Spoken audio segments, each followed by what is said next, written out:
All right, welcome back, everybody, to the Duty Bound podcast. Do not adjust your volume. You're in the right place. It is mid-month, so this is the payday podcast. You know, we come out on the 1st and 15th. I'm super excited. I'm always excited. You know that when I have a special guest. So, ladies and gentlemen, welcome to Duty Bound Chief. Now, I don't know which chief. CW2, 3. CW3, yeah. CW3. Yeah. Josh yeah. Green. That sounds weird hearing it back, but yeah, that's me. Okay, Chief, well, tell my audience a little bit about you. First, you know, your military affiliation, where you're currently located at, and what you do. I'm Josh Green, Chief Warrant Officer 3 type. I am a career air defense artillery soldier. I joined the Army in 2008 as a 14 Juliet, which you can't find those anymore, fun fact. But I've been doing air defense adjacent things for my entire career. About 8 years ago now, I was an NCO. I was enjoying that work, but it was hard. It's hard work being an NCO. And I could feel the pull away from soldiers and getting to work on the systems that I enjoyed at that time. So I endeavored to become a warrant officer, and thankfully, through bitter odds, I was successful in that endeavor. And I've been doing it as a warrant officer now for coming up on, about 8 years, 9 years now. Excuse me, no, 8 years. Sorry, yeah, and best job I've ever had. So. Awesome. And where are you currently stationed at? So right now I'm at Fort Sill for the second time, Fort Sill, Oklahoma. I was here, I left for a brief period, and now I'm back. So it's kind of slowly becoming my center of gravity. How long have you been at Sill? The first time we were here a little over 2 years. We left for a year. I got to take part in our branch's training with industry program, which is a really good opportunity to, work with industry and see what a lot of our industry partners that make a lot of our radars and systems that we use to interface with the radars and weapon systems, and to see how I hate using this term, but how the sausage gets made. Now, exactly, I've had enough sausage for a lifetime. So now I'm back here at Fort Sill, kind of putting what I learned into practice. Now I work for an office of the Army Capability Managers, working on everything from leveraging requirements and concepts into systems that are out in the field now, and the systems that we plan on seeing in the 2030 to 2040 timeframe as well. That's awesome. I was just at Sill, so I wonder if I missed you. I was there last June. Yeah, we might have brushed elbows. You never know. Oh, wow. I went there to speak with the 75th. Okay, yeah, we've done a little bit of work with them. Yeah, they stay busy. Yeah, they do.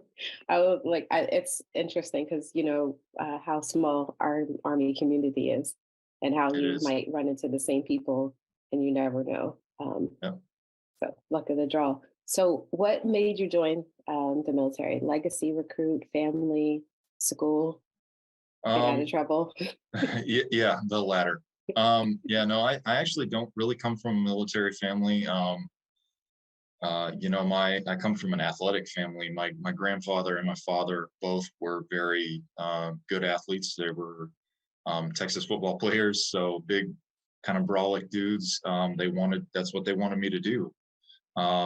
And I enjoyed football up until it kind of became clear that it wasn't really for me. It was kind of for everyone who wanted me to play. I liked theater and, playing music and doing creative stuff. So we kind of had a clash over that kind of stuff. Anyway, as often happens in the artistic lifestyle, I ran out of money. I wasn't terribly reliable at performing really even the simplest jobs, and I met a girl I really liked who would go on to become my wife. So I thought, well, it's time to get my stuff together. So I walked into the Air Force recruiting office, and they saw my tattoos, and they were like, I don't think this is for you, man. So I executed what I would later learn was called an about face, walked out, walked into the Army recruiter's office, and they said, "Right this way, young man." Oh my goodness. Wow. So Yeah. Are you from Texas originally? I am, yeah. I was born in the Dallas area, well, born in the Denton area, and then raised in Amarillo, Texas. And that was really my whole world until I joined the Army. Wow. Yeah. That's awesome. I've got a daughter who's currently at in Arlington, UT Arlington. Oh, okay. Yeah. So yeah, spent a little time in Texas. I like Texas. I mean, I don't like the June bugs. Everybody warned me about June bugs. We got bugs for days. For real. Yeah. So nobody gave me any warning about that, but I long for Texas. So in terms of your serving, do you have any like specific memories about serving? You talked about like Texas being your whole world. Is there any memories that you have connected to your service that introduce you to like a culture or people that you're pleasantly surprised to learn about or Yeah. help Yeah. shape you? No, absolutely. I was raised in a really, yeah, I went to the school that was kind of outside of town. So it was really, it was very white. It was very conservative. It was very country. A lot of cowboy hats, cowboy boots. And that really was my world growing up. And I liked heavy metal, and I had black slick down hair, and I wanted facial piercings and all that. I was that kid in that school, and so I didn't really fit in that world. So I would go into town, and most of my friends were punks. They were kids who got in trouble and did graffiti and smoked cigarettes in the bathroom and all that stuff. So that's what I wanted my crowd to be, until that fountain kind of ran out, and I was at that position where I knew I needed to get a job and get my life together. So coming into the Army really helped me realize that it doesn't really benefit you to just choose a tribe based on the clothes they wear or the music they listen to or the TV shows they watch. Because if you find yourself in a situation like basic training at the Army where no one is like that, it can be very isolating and alienating even. So I kind of had to remove that criteria from my making friends list, and just you know make friends with people who maybe I didn't agree with. But yeah, that was kind of it. Kind of ended up that most of my best friends that I have in my military career have been people who hate the music I like, or I don't like the things that they enjoy, or we have very little in common, but we just have that kinship for some reason. Yeah. Um, do you also find that you like run into them long term? Like you have friends that you maybe are still at basic training with, or you served with several times and you meet up at different posts? I've had a few. Yeah, it's getting, at the 15-year mark in my career, that's getting more and more uncommon, I think. But I do have, I think I'm probably down to as many, as I could count on one hand. But I do have a friend who's actually here at SIL now. We graduated AIT around the same time. We went to Iraq together. We bumped into each other in Korea. We Mm. were at we were somewhere else together, but we've Fort Hood. We were at Fort Hood together, and now we're here together. He's an instructor at the schoolhouse. We've just kind of gone on a similar path almost our entire career, Yeah. which is crazy because it's a big army, right? So Right. Yeah. But the cycle when you cycle through the same post. This your second time at SIL. Have you done, two or three rotations at different posts as well?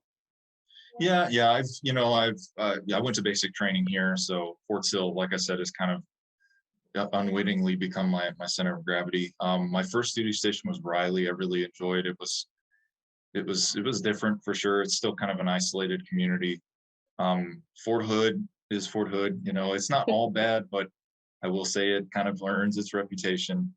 Korea was awesome. I loved Korea. My wife and I have both talked several times about trying to go back there. We had a great time in Korea.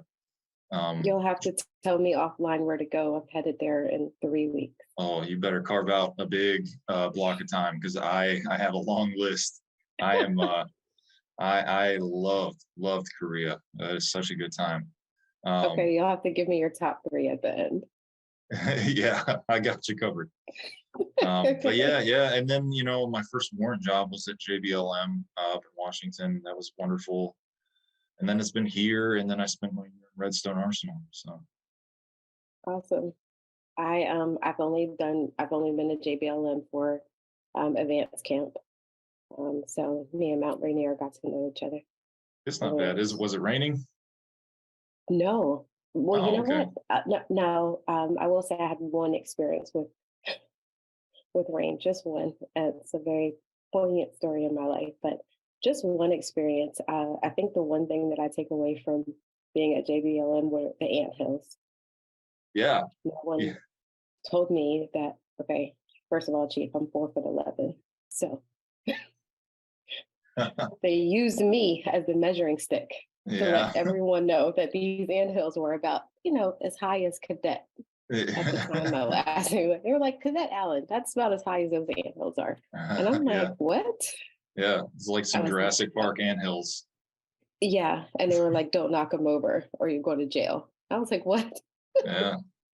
Yeah. So that was the horror of me going to JBLM. Unfortunately, was just don't knock over the ant hills and Mount Rainier. So Yeah. Other I than that, love it. it's a pretty area, but yeah, you got to watch out for the crazy anthills up there. So, moving on to our, April being Sexual Assault Awareness Month, my whole nonprofit is centered around really just dispelling myths and educating even our civilians who listen to our podcasts about what's going on. Everything is really sensationalized these days around sexual assault and sexual harassment in the military. Since you've been in, have you seen the changes in the response to sexual assault and harassment? And in what way has it kind of like shaped your point of view from where it was to where it is now? So, it's weird to think back that long. I think my service predates the Shark program, and I was kind of racking my brain for what we used to call it. It was not always the Shark program, obviously, but EO, fell yeah, under EO, I think at yeah, first. yeah, that may have been it. I was like, man, you know, I couldn't even really recall what the training was like pre-Shark. So maybe that right there is a perfect example of just me not being able to. I can't even conjure what it was back then. It was Mm, certainly, verbally, like, hey, don't harass and assault people. Um, I think I've seen the culture slowly and painfully shift, and I say slowly because I do believe that it is headed in the right trajectory. I think we have through um, social media, and especially allowing soldiers to have that voice and to give soldiers a platform for when the army does something that is outright and overtly wrong, for them to step out and say, you know what, this happened to me, and I need 100,000, a million people to know about it, which we've seen happen over the past couple of years. I think that's a good trajectory. I think that is a good thing that disincentivizes commands from trying to be dishonest or less than transparent about how they handle sexual assaults in their organization. Um, yeah. but painfully also because I think there's a lot of resistance to that. There's a lot of old head mindset and a lot of resistance to the culture shift as there's going to be with anything. Um, it's very much I work in an organization that is predominantly male, and Mm, it's still very much when the doors are closed, it's a boys' club, and yeah. that's something that I think people feel like they want to protect. I think that in a way they feel safe when they're able to say what they want or say things, just off the wall, locker room talk, as you might call it. Um, but I think we still have a lot of work to do in shifting that trajectory away from that kind of stuff. It's a good thing you brought up that, as far as like being male dominant. Um, I know that, statistically we tend to focus on women being the victims of sexual assault and sexual harassment, but we also know that men can be victims as well. Do you see that also, the conversations increasing um, around men coming forward, whether that, the person, the perpetrator was a woman or a female? Do you see that shift? Have you seen that shift as well? I see. Speaking personally as someone who's never been, I would never say that I've been assaulted or anything, but I've certainly been in a lot of situations over my years.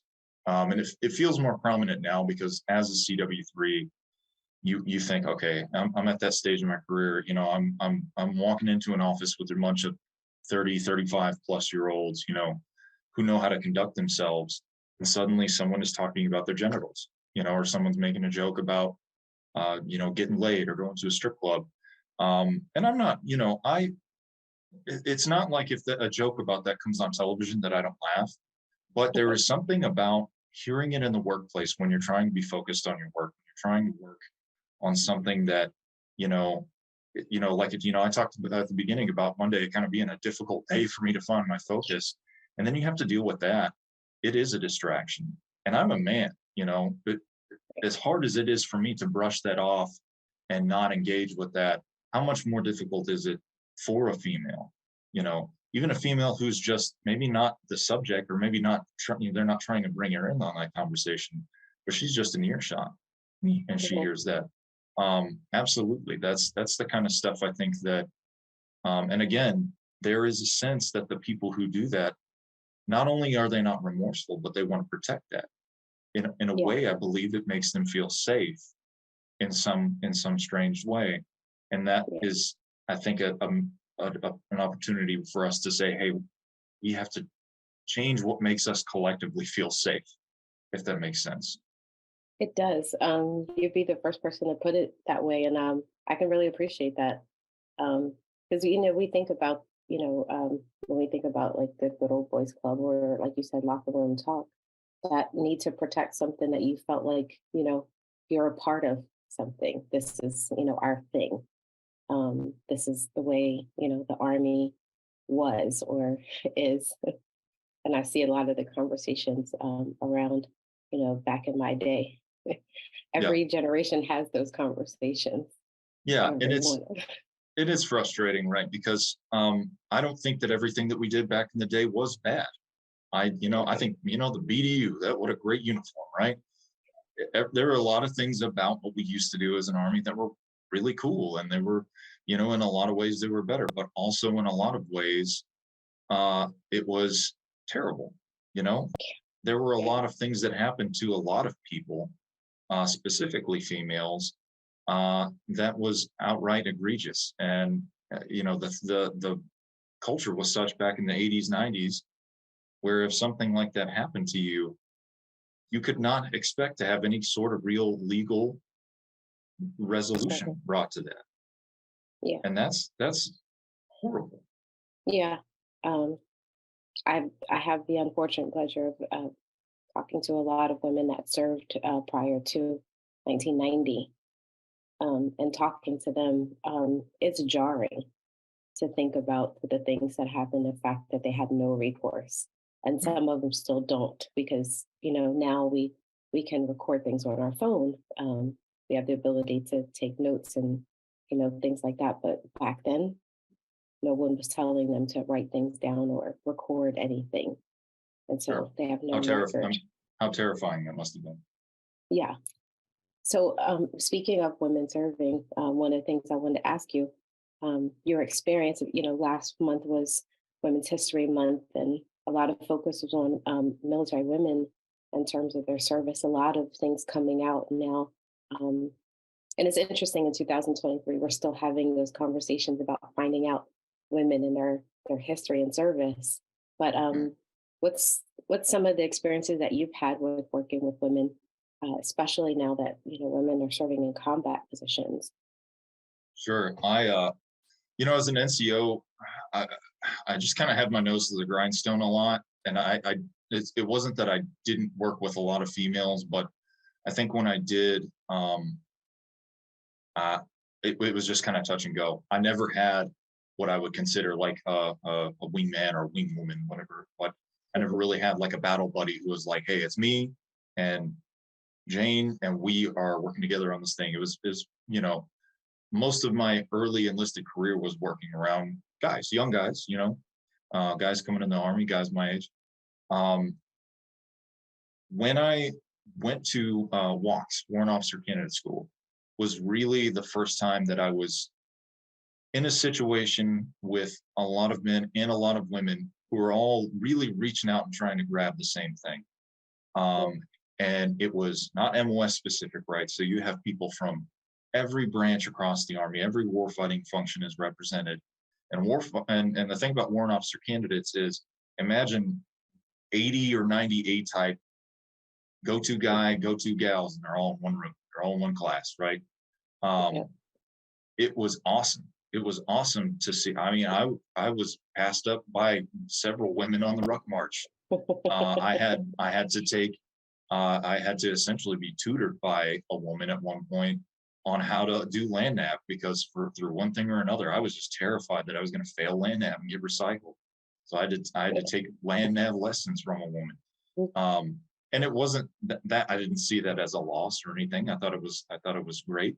Um, that was one of the first times that I realized, like, hey, regardless of what you're looking at from a gender perspective, they can bring their, they can bring their A game to the table, and that doesn't come from their sexuality. It might be informed from them. There's a lot of women who, I think, because they're women and because they have to work harder than men do in a lot of instances. When they come to a place like walks, or when they become something like a warrant officer, they are extra. They're bringing it. Yeah. They're bringing it harder than the men, because they've had Yeah. to their entire career. Um, but yeah, that was really one of the first times that I was really impacted by, and really it kind of educated me as far as, you know, what women are capable of in uniform. That's awesome. I really love that answer that you said, that it come from their perspective. It informs them, but not necessarily the that they're better, but that that perspective of a woman can how they show up. They might be informed by their gender, but not necessarily like, here it is out in the forefront. I'm here to do my job, Sure, type of thing. sure, yeah. So I love that perspective. So speaking of officers, I've watched your TikTok. That's how I found you. Glad You you make enjoyed. fun. I do, because I'm as an officer again. You tend to go a little hard on officers and sergeant majors a lot. You guys Um, stop providing me material, and I'll stop making the videos. I came in a lot older, so I really was trying not to be that lieutenant. I mean, I was 31 when Yeah, I became an officer, so I had a lot of my peers in terms of age were, they were already majors, captains. sure, yeah. So I came in from a different. I kind of knew better not to act like that butter bar. Hey, you're helping your fellow cadets along. You know what I mean? Oh gosh, I think I had more opportunities to see an officer say something stupid, especially lieutenants, and I would just sit there like, um, don't do that. See, Don't what's do what's that. funny though, and yeah, like I try to make it, everyone gets kind of represented at some level, right? Everyone down to like a specialist up to, the colonel, right?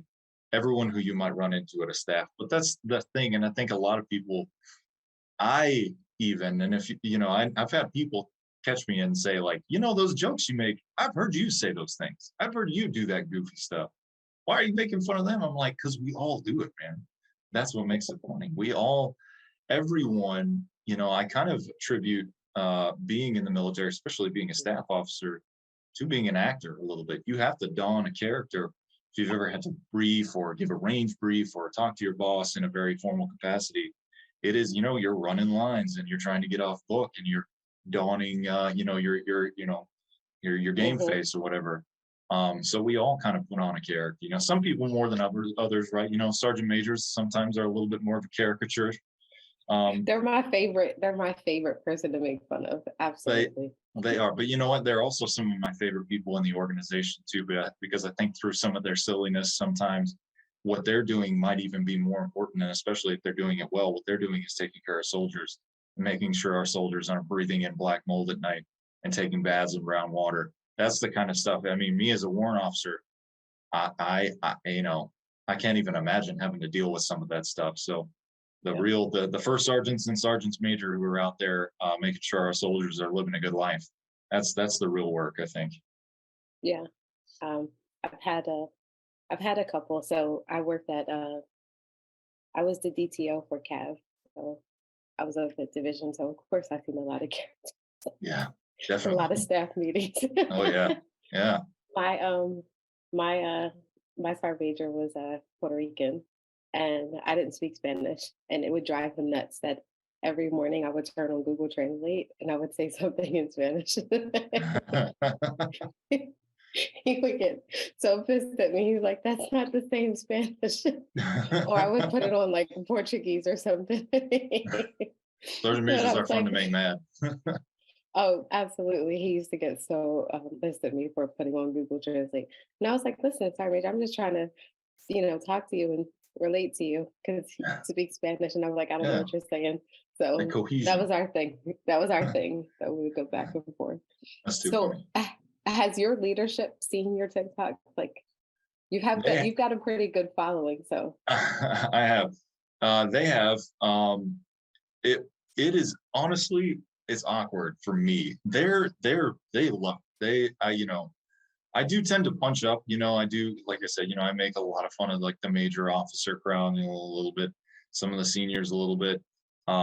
Never to the point where it's like we don't like these people, right? Um, um,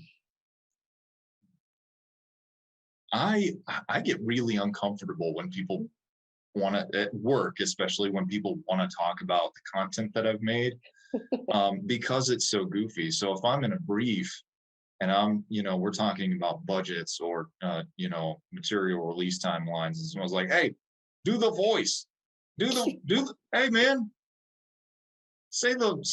do the sergeant major." Uh, it wow. I want to hermit crab into a shell and never come back out immediately. It makes me so. Ugh. Wow. So, but I didn't even they, think people would do that. Like just oh, I yell out, had do the voice. I had a kid. I felt so bad because it's the only time I usually try to keep that Keon energy. If someone sees me out in the wild and they're like, "Hey, can I get a picture?" Hey, yeah, of course. I try to be friendly, right? But I had a kid. He had Mhm. Snapchat open and had the video recording while I'm in the gym and walked up and was like, "Hey, do a voice." And I was in the middle of a set and I was like, "Buddy, I'm not doing that. Come on, man." And I had to kind of let him down soft and we ended up taking a picture, but it was like, Yeah. you gotta you gotta slow down a little bit, cowboy. Yeah. But doesn't happen very often. But yeah, I they are aware and they're pretty cool about it. But yeah, I normally when they bring it up, I'm like, I don't want to talk about That's awesome. I know that like social media is really like taken off, especially, TikTok was like under question lately and things it. are Yeah. changing. Um, but you had touched on it earlier. I just want to circle back to it. Soldiers using social media to tell their experiences. I mean, obviously there's some good out there with people spreading awareness on social media, also, bringing something funny, something light to their military service. Can't take ourselves too seriously. Life is hard. Hmm. Um, but what's your perspective on soldiers using to tell their story? Like, I'm not getting justice and I can't get any attention for what's going on. What's your point of view on them using social media for that currency Um, to? yeah, yeah, no, I think that's great that it's there. Absolutely. Uh, I'm glad it's coming out some way, right? But at the end of the day, it shouldn't take a TikTok video. It shouldn't take a Facebook post or an Instagram story or and I'm not saying the soldiers are wrong for putting it there. The soldiers run there because they want to be heard and they Yeah. feel like no one will listen. And so if a soldier has 1,000 or 10,000 or 100,000 or 500,000 or a million TikTok followers and they've been assaulted and their organization is dragging their feet, what do you think is going to happen? That absolutely. I'm glad that they have that avenue. I'm glad that from what I understand, at least up to this point, no one has been punished for taking that route and saying, "Okay, this happened to me. Justice was not served, so I'm going to tell this story." To my knowledge, I have not seen anyone receive any kind of reprisal for that. Um, but it shouldn't have to take that soldier doing something like that. A lot of times, what you're seeing is the soldier makes the video, or it's a plea for help, Yeah. and then the organization makes something happen, or then the organization says, okay, well, we'll relook at the case. It's already too late. The Right. impression has been made. We've already lost that retention, right? And it's not about, at the end of the day, when someone's been assaulted, the last thing we care about is like, so are you're gonna re-up, or you gonna stay with us, right? Right. That's out the window at this point. Right. The And other also, soldier, like, sorry, go ahead. no, I was going to say, but also the other side of it, just the fact that they have to plead to the court of public opinion, it it hurts the organization, because Sure. there are some good in there. There's things that are getting done, but when you've got 10,000 or 20,000 followers or half a million followers, and it's just getting passed over and over again, the court of a No, public opinion is not just on that one particular incident. that's absolutely right. Not only that, that video is viewed by potential people who maybe, young women who wanted to join the military. If I was a young woman who wanted to join the military and got on TikTok to see, is this a good idea? I have no reason to believe that at the end of an hour of watching videos that I would say, nope, not a good idea. Right. Probably, that's probably a hazard to my health. Um, People see that, soldiers who are already in, soldiers who maybe haven't been assaulted, but just see how an organization doesn't take care of their people when their people come under fire, come under, this painful tragedy. I don't want to hang around here. What if that did happen? You know what I Right. mean? And again, it's not about retention is not the most, it's not the centermost thing here, but we're going to start bleeding good people. You see these videos being made by funny, vibrant, uh, you know, informative content creators, and suddenly they Mhm. have this, my heart drops because you swipe and it's just them and they're squared up on the camera, and maybe there's tears, or maybe it's just very somber, and they start telling Mhm. this story and you're like, another one, Yeah. and it's heartbreaking. Yeah, it is. But I'm like you, grateful that social media. Um, I mean, I Facebook was Facebook was relatively new. I mean, I grew up in the era of MySpace. I don't know if you go back that Oh far. yeah, yeah, gotta get that top eight straight. That top eight straight. MySpace was not the. I mean, there was drama in MySpace, but not like it is Different, now. different, different times. It was a different type of drama when you were That's stealing right. people's music and their Yeah, fonts and their better backgrounds. better learn your HTML. So I didn't have social media coming up, but I'm grateful that it's a just another platform that we can use, not just to showcase, but also to educate. So I'm Definitely. really I'm happy about it. I do like your TikToks. I mean, they're the best. I've sat in enough staff meetings that I'm pretty sure that you've got it like down packed. Every staff meeting could probably be carbon copied I'm glad you on enjoy. how they go. It really, I really just want to help people smile. This job can be a real drag. I mean, from everything to like, hey, you gotta pull duty this weekend. We gotta empty out this Connex and, take inventory, stuff like that, to, uh, you know, the real big bummers like we're talking about. Yeah, It it absolutely. it can stink. So being able to laugh and look and stand back and say, "Hey, it's not all bad." That's if I can call attention to the good stuff while standing up for what's right when it comes to the bad stuff, then I've done my job. I feel like. Awesome. So, are you an April Fool's type of person? Do you do April Fool's jokes? So I usually miss it. I usually wake up April 2nd. I'm like, ah, dang it. So I did have a gag this year. I Googled so I have 4 kids. We have 4 kids where my parents are pretty much like, okay, we're good. Don't have any more children. I don't want any more children. But I jumped on Google on April Fool's morning and pulled down an image of like an ultrasound, and I jumped in my family group chat and just left it there with no explanation or anything. And immediately my family group chat was just kind of like, "What? Oh no, what?" Oh So my yeah, my mom was like, "Why would you do that?" gosh. Not congratulations. Yeah, yeah, no. What are you doing? Wow. Yeah, you're so I stupid. my kids are, I mean, I probably can't wait for them to tell the horror stories. I love April Fools. Like April Fools is Christmas for me. Yeah, Um, you go because hard. I do. Yeah, my kids don't trust me around food now because of being April Fools. So they don't Oh take man, gifts from me mom's because playing of for the candy. keeps. Oh yeah. My oldest is born April 5th and my daughter April 12th. So of course, they're born in April. I was going to take every opportunity. I have done everything from toothpaste and Oreos to like all vomit jelly beans. Oh yeah, Um, yeah. I gotta yeah. give. I'm playing small time. You gotta teach me how to come to the big Oh, leagues next year. I literally duct taped all their electronics to the ceiling one year. Wow. Yeah. Yeah, the effort level. I go in. So they already know like on March the 30th, they're panicking around the house like I don't even they don't even know how to prepare. Usually they stay away from food. So if I offer food, they're like, no, we're not following banana Batten tail down the plan. hatches. Yeah, no. So the duct tape on the ceiling, they did not see that one coming. Yeah, yeah. You They gotta get were creative. Yeah, yeah. that's So crazy. you gotta stay out of my way on April Fools because I'm like, I'm going in. That's I hilarious. love that month. Okay, so the last thing I want to ask before we take off, it's also Stress Awareness Month. So aside from our April Awareness Month, what are your go-tos to like help you relieve stress, and what do you do for self-care with 4 kids and being in the army? Yeah.